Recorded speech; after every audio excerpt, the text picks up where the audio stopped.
Hi, I'm Tony, and today on Tony Talks Tabletop, we'll be talking about economics in TTRPGs. So, what I'm going to be doing is taking a look at old school essentials and 5th edition D&D, and then I'm going to be taking a look at my own system and comparing the economics in those things using a couple of touchstone items, including, well, just your basic food and lodging, um, plate armor, which was pretty expensive, and then we'll be looking at war horses and possibly even musical instruments. So, hang in there, I'm going to grab the books. So I grabbed the Old School Essentials Player's Handbook and the 5th edition D&D Player's Handbook. I also grabbed the Old School Essentials, the Carcass Crawler, issue number, what was this? Number 2. This one has town services, retainers, and equipment and stuff, so this might come in handy. I should give you a a foreword on this. I did do a lot of research on historical documents to figure out the price of these items in, the price that they were being sold at in the country that they were being sold in that currency. Broke it down, converted it all over to like pounds and shillings, and then used the prices from that to convert it into coppers for my system. So none of the prices in here will be like historically relevant, but their relative prices to each other will be relevant because a lot of trading in the medieval period was done by trading goods. So a lot of the prices listed in here are actually conjecture because I had to look at documents of people trading things for things, not currency, and then figure out relative prices for those things by figuring out the actual transactions that were done with currency for those items and compare it to the item that it was compared to in the historical text, and then figure out the items from there. So I kind of created a spider web of relative prices. So some things will just have like a random number assigned to them that it's not random. I derived it from math and averages and figuring everything out, but it'll be like 3,840, and then you'll see another item with that same price because the only references that I could find would say that they were equivalent in price. So with that out of the way, let's get into this. So first things first, let's look at old school essentials. And if we head over to specialists, here in the specialist area, so we're going to be specifically looking at laborers, lower paid laborers. So we're going to be looking at the oarsmen because that's the lowest paid laborer on this list for specialists.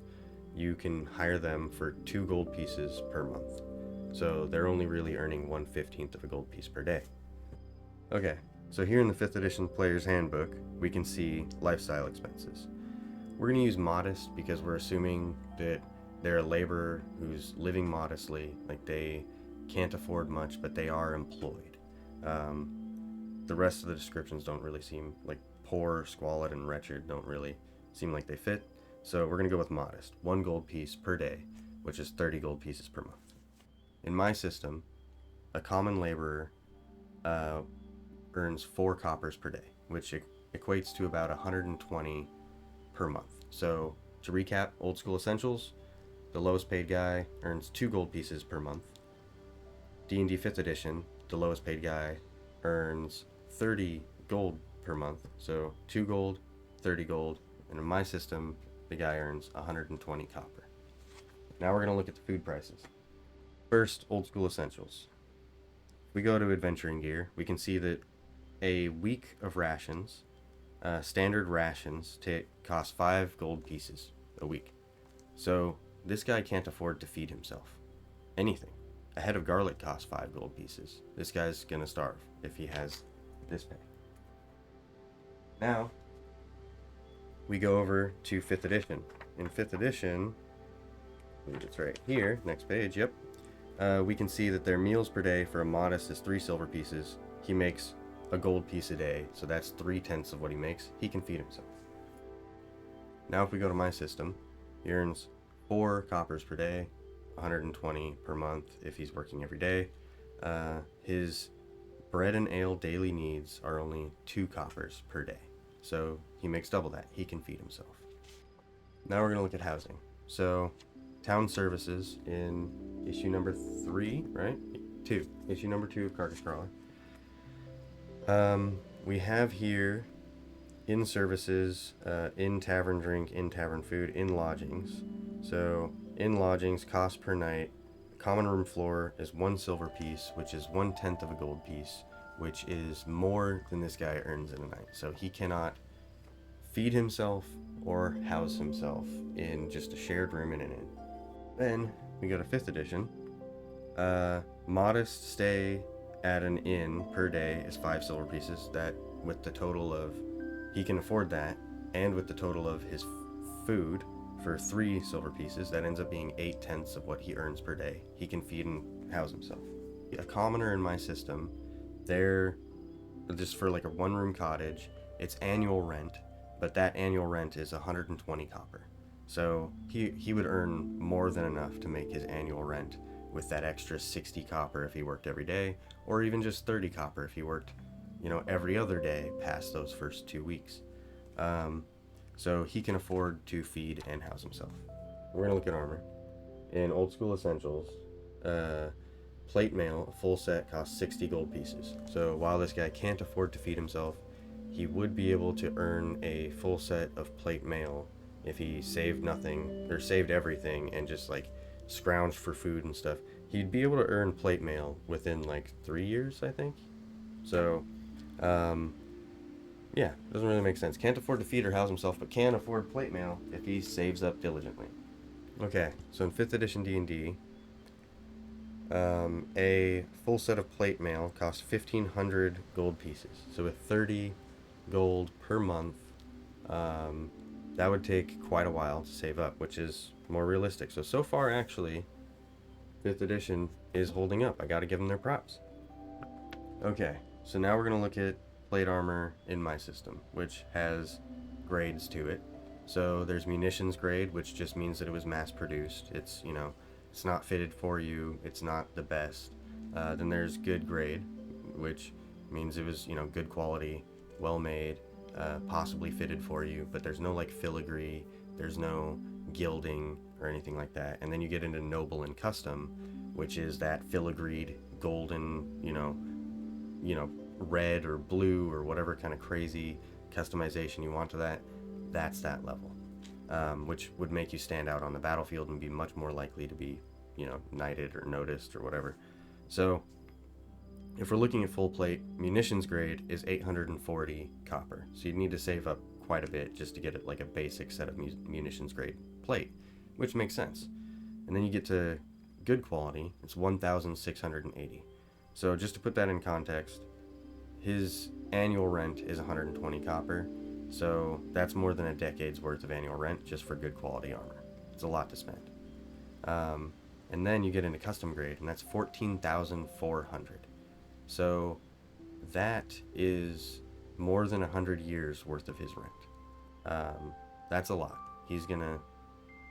That would cost him a lot, or, relative cost, it might not be worth it for him, So to throw that amount at a suit of armor, 100 years worth of rent, is kind of crazy.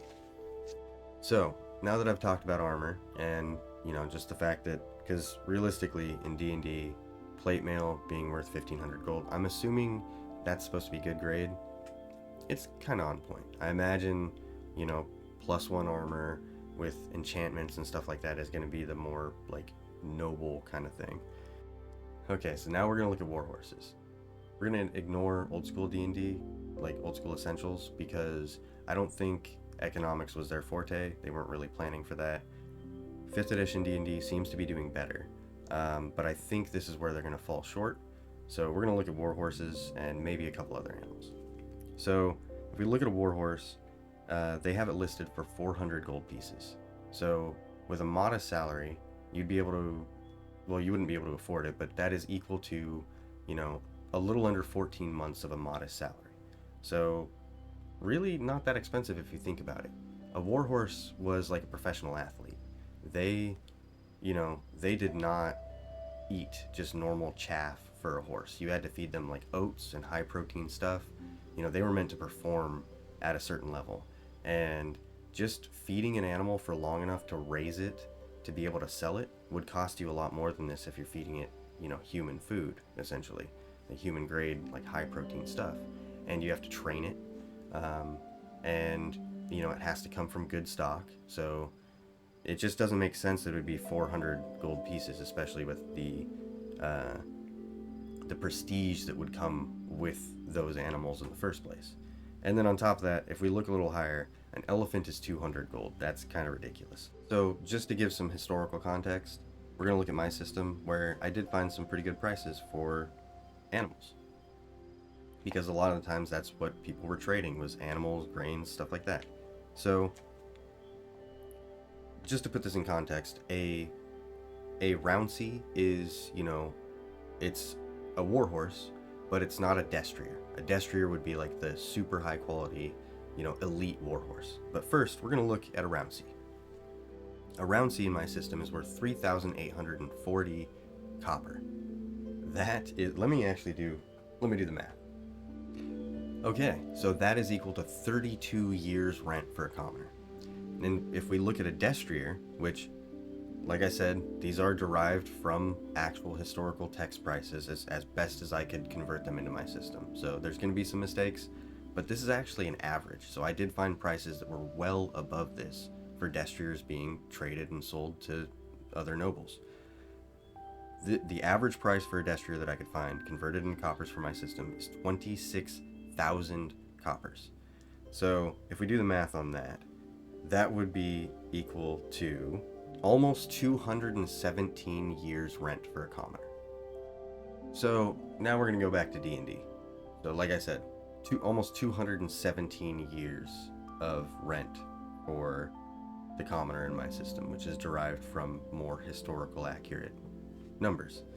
If we come back to 5th edition D&D, the 400 gold pieces that the warhorse is worth, you wouldn't even be able to raise it to the point of selling it for that amount. So it just doesn't make sense, and it doesn't really, I don't know, it feels like it's taking a goal that a character should have, that should be this, exciting thing that they want to do, to become a knight, let's say, and they want a warhorse, and they want a fancy sword with, an insignia in it, and they want gilded armor and all that stuff. Well, it's going to take a lot to get that if you have a proper economy set up. If not, you can end up with bloated players who have a bunch of gold and nothing to spend it on, and eventually they can get bored with your campaign, which is supposed to be a long thing. But if you have a proper economy set up, the players can make their own goals without you having to put anything in front of them other than the book. Because they can look at these numbers and they go, okay, I can get this for now. I can get a munitions grade set of armor for now, and I'll work toward all this other stuff, and I'll try to get noticed on the battlefield and try to get someone to knight me or whatever it is. And then they can move up in prestige and in monetary value, because let's be honest, a lot of time when people were rich back in the medieval times, it wasn't because they had a lot of money, like physical coins. It was because they had land, they had animals, they had people working that land, they had people working under them to do things, and that was worth money. So they would trade animals, they would trade land, and if people were living on that land and working it, they would trade those people as part of the deal. They were expected to keep working the land and keep living there under their new landlord. So that's just how it was back then. Most of the economy was in the physical goods that they were trading. So if you have a good backdrop for how much everything should be worth, then everything can make more sense without needing to explain it. Being able to get a destrier, it's just a warhorse in D&D, so we don't know if it's a rouncy, we don't know if it's a destrier, we don't know what it is, but the fact that it's 400 gold pieces, even if it was a rouncy, that is still astronomically low. You can't just feed an animal, fodder like that, like a professional, like an actual working athlete level animal that is a warhorse, that needs to be trained, that needs to be looked after, for a few years up until the point that you're riding it. It doesn't make sense for it to be 400 gold. So now I'm going to look at something else. We're going to look at musical instruments, like I mentioned at the beginning, just as a closing thought. So if we look at 5th edition D&D, once again, we're going to ignore old school essentials, because I think I made my point at the beginning. The economics isn't really what that system is about. If we look at a lute in 5th edition D&D, it is listed as 35 gold pieces. So that's just over a month's worth of salary for a modest worker. Now, in my research, I found that even just the set of strings on a lute could cost the annual salary of the person playing the lute. So it might not make sense, like, immediately, how is that person even playing that instrument if they can't even afford to string it, if they're breaking strings? Well, you would join a musician's guild, a troubadour's guild, whatever you want to call it, and they would train you, teach you, and then at some point they would loan you the lute for you to go and play on, and you would earn money that way, and they would have earned money by you staying there, paying for food and board and for training, and then eventually you're making money and you're able to bring money back to the musicians guild. And so it was a win-win. And if you weren't talented, they weren't going to give you the lute because you're going to break strings, and that's going to cost them way too much money. Okay, so like I said, I did a lot more research to nail down the numbers for my system. And if we look at musical instruments, a lute or a harp would cost 3,840. So that's quite a bit of money. That's a few decades. I think that's 30 years of rent for the average person. That is 32 years of rent for a commoner. So yeah, it makes sense that you wouldn't be able to afford that with just a month's salary for someone who's living modestly, who has a modest job. So just as my final thoughts, I think for me, as a DM, as a GM, it adds something to the game to be able to have this backdrop of costs that makes sense in a historical context, because then it can foster gameplay. It will make sense why these spices cost so much, why, the warhorse costs so much, why being a knight is held with such prestige, why those 9 commoners, those bandits, came out of the forest and held that dude down and shanked him in the armpit until he died and stripped his armor and everything on him and ran back into the bushes, because that's decades worth of rent for them. Especially if they don't have a job, they don't have a hovel to live in. They're gonna do whatever they can to get by, and it makes a lot more sense when you see that some knight could be riding by and just the horse that he's on is worth 217 years of rent for someone. That's 217 years of a roof over your family's heads. If you scrounge that properly and you hide it and you don't get taxed, you can live a long time off of that.